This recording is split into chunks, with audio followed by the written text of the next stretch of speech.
वासुदेवाय नमः। ओम गणेशाय नमः। नमस्कार भक्तजनों, आप सभी को आपके इस अपने YouTube चैनल शिव शक्ति पर हार्दिक स्वागत है।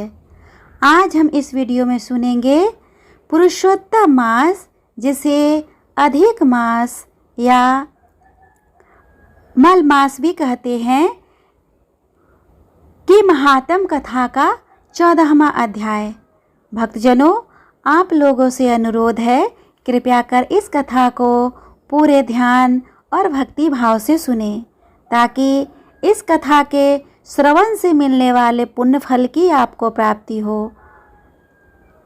तो भक्तजनों, आइए भगवान श्री विष्णु के नाम लेकर इस कथा का रसपान करें। श्री नारायण जी बोले, इसके बाद चिंता से आतुर राजा दृढ़धनवा के घर वाल्मीकि मुनि आए, जिन्होंने परम अद्भुत तथा सुंदर रामचंद्र जी का चरित्र वर्णन किया। राजा दृढ़धनवा ने दूर से ही वाल्मीकि मुनि को आते हुए देखकर घबराहट के साथ जल्दी से उठकर भक्ति युक्त हो उनके चरणों में दंडवत प्रणाम किया। भली भांति पूजा कर उत्तम आसन पर ऋषि को बैठाकर उनके चरणों को गोद में लेकर दोनों हाथों से धोया और उस चरणों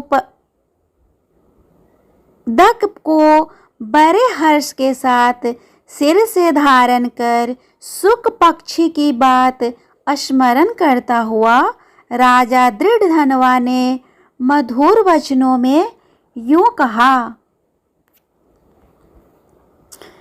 राजा ने कहा, हे भगवान, इस समय मैं कृतकृत्य हूँ, भगवान भाग्यवान हूँ, मेरा जन्म सफल हुआ। हे प्रभु, आज मेरा मनोरथ पूर्ण हुआ। आज आप तो प्रत्यक्ष दर्शन से शास्त्रादिकों के यथार्थ अर्थ का ज्ञान सफल हुआ। हे जगत के पावन करने वालों के पावन करने वाले, आज मैं अपने भाग्य को क्या वर्णन करूं? श्री नारायण बोले। इस तरह वाल्मीकि मुनि को कहकर वह राजा मौन हो गए। बाद वाल्मीकि मुनि उस राजा को विनय युक्त देखकर बड़े प्रसन्न हुए और जनता को आनंदित करते हुए बोले। वाल्मीकि मुनि बोले, हे नृप श्रेष्ठ, ठीक है, तुमने उक्त प्रकार की सब बातों का होना संभव है। हे राजन, तुम चिंता से आतुर क्यों हो? सो सब मन की बात कहो। ऐसा मालूम पड़ता है कि तुम्हारे कुछ कहने की इच्छा है, इसीलिए हे महामते, उसे कहो। फिर राजा दृढ़धनवा बोला, आपके चरण कमल की कृपा से हमेशा सुख है, परंतु हे विद्वान, हमारे हृदय में एक बड़ा संदेह है। वन में होने वाले सुख पक्षी के मुख से निकले हुए बाण के समान उस वचन को दूर करे। किसी समय मैं शिकार खेलने के लिए गहन वन में निकल गया। वहां भ्रमण करता हुआ एक तालाब देखा, उसका जल पिया। बाद में थकावट दूर करने के लिए एक बड़े बट वृक्ष के नीचे बैठ गया। अत्यंत घनी तथा सुंदर छाया वाले और मन एवं नेत्र को आनंद देने वाले उस वृक्ष पर बैठे हुए सुंदर शुक पक्षी को देखा। जब उस शुक पक्षी पर हमारी दृष्टि गई तब उसने हमारे सम्मुख होकर एक श्लोक पढ़ा कि इस पृथ्वी पर विद्यमान अतुल सुख को देखकर तू तत्व यानी कि आत्मा का चिंतन नहीं करता है तो इस संसार के पार कैसे आएगा। मैं इस प्रकार शुक पक्षी के वचन को सुनकर विस्मित हो गया। हे ब्राह्मण, मैं नहीं जानता कि उस शुक पक्षी ने क्या कहा। इस हमारे हृदय के संदेह को आप दूर करने के योग्य हैं। हमारा राज्य सुख तथा सुंदर 4 पुत्र, सुंदर पतिव्रता स्त्री, हाथी, घोड़ा, रथ, सेना। हे ब्राह्मण, ये सब अतुल समृद्धि इस समय हमें किस पुण्य से प्राप्त है, यह सब विचार कर संक्षेप में कहने के आप योग्य हैं। राजा दृढ़धनवा के वचन को वाल्मीकि मुनि सुनकर प्राणायाम कर एक मुहूर्त तक ध्यान में मग्न हो हाथ में रखे हुए आंवला के फल के समान विश्व संसार के भूत, भविष्य और जो वर्तमान विषय है उनको हृदय में समाधि के बल से जानकर और निश्चय कर राजा से बोला। वाल्मीकि मुनि बोले, हे राजाओं में श्रेष्ठ, अपने पूर्व जन्म का चरित्र तुम सुनो। हे राजेंद्र, पूर्व जन्म में आप द्रविड़ देश में ताम्रपर्णी नदी के किनारे वास करने वाले सुदेव नामक ब्राह्मण थे। धार्मिक, सत्यवादी, जो मिल जाए उसी में संतोष करने वाले, वेदाध्यान में संपन्न, विष्णु भक्ति में परायण रहा करते थे। आपने अग्निहोत्र आदि यज्ञों के द्वारा भगवान हरि को प्रसन्न किया। इस प्रकार रहते हुए तुम्हारी गुणवती स्त्री थी।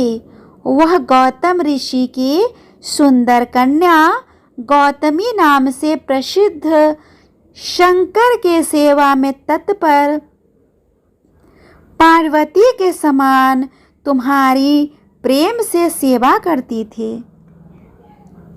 गृहस्थाश्रम धर्म में धर्मपूर्वक वास करते हुए समय बीत गया, परंतु तुम्हें कोई संतान नहीं हुई। एक दिन अपने स्त्री से सेवित आसन पर बैठा हुआ दुखित ब्राह्मण गदगद स्वर से बोला, ऐ सुंदरी, संसार में पुत्र से बड़ा कर दूसरा सुख नहीं है और तपदान से उत्पन्न पुण्य दूसरे लोक में सुख देने वाला होता है। शुद्ध वंश में होने वाली संतान इस लोक में तथा परलोक में कल्याण करने वाली होती है। उस श्रेष्ठ पुत्र के न मिलने से मेरा जीवन निष्फल है। न तो मैंने पुत्र को प्यार किया और न वेद पढ़ने के लिए सोने से जगाया, न तो उसका विवाह किया, इसीलिए मेरा जन्म व्यर्थ में चला गया। अभी मेरी मृत्यु हो, मेरे को आयुष्य प्रिय नहीं है। इस प्रकार अपने प्रिय पति का वचन सुनकर स्त्री गौतमी खिन्न मन में हुई।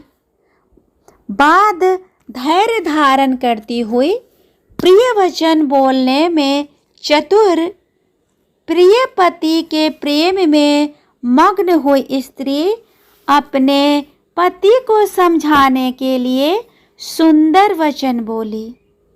गौतमी बोली, हे प्राणेश्वर, अब इस तरह तुक्ष वचनों को न कहिए। आपके समान भगवत भक्त विद्वान लोग मोह को प्राप्त नहीं होते हैं। हे विभो, आप सत्य धर्म में तत्पर रहने वाले हो। आपने स्वर्ग को जीत लिया है।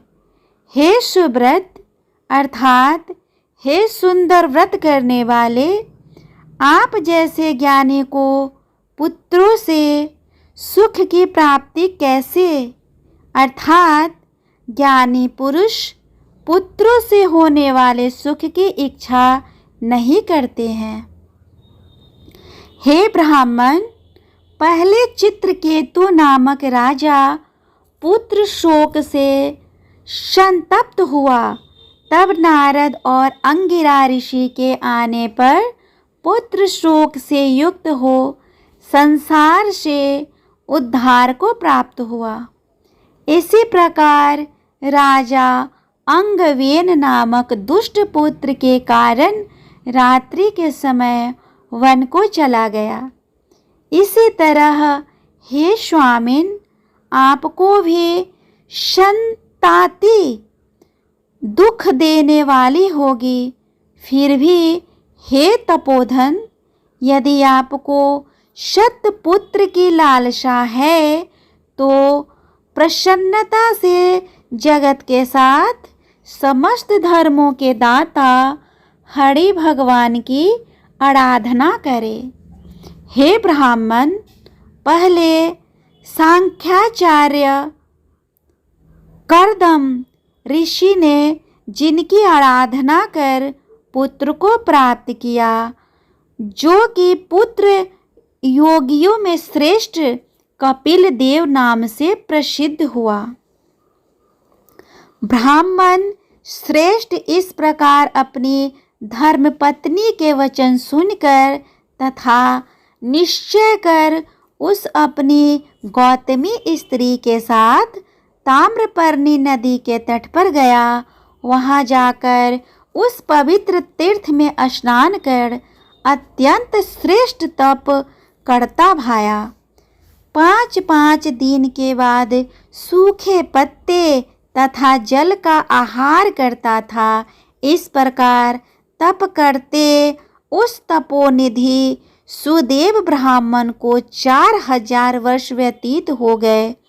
हे ब्राह्मण, उसके इस तपस्या से तीनों लोक कांप उठे। भक्तवत्सल भगवान सुदेव ब्राह्मण के अत्यंत उग्र तपस्या को देखकर जल्दी से गरुड़ पर सवार होकर प्रकट हुए। श्री नारायण बोले, नवीन मेघ के समान जगत की रक्षा करने में समर्थ 4 भुजा वाले प्रसन्न मुख मुरारी को देखकर सुदेव शर्मा ब्राह्मण हर्ष के साथ मुकुंद भगवान को साष्टांग प्रणाम करता हुआ बोला। इस तरह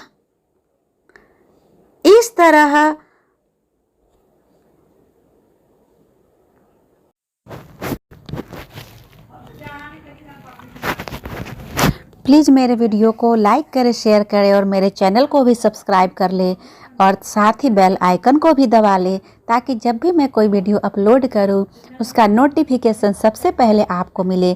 तब तक भगवान श्री हरि विष्णु आप सभी पे अपनी कृपा बनाए रखे।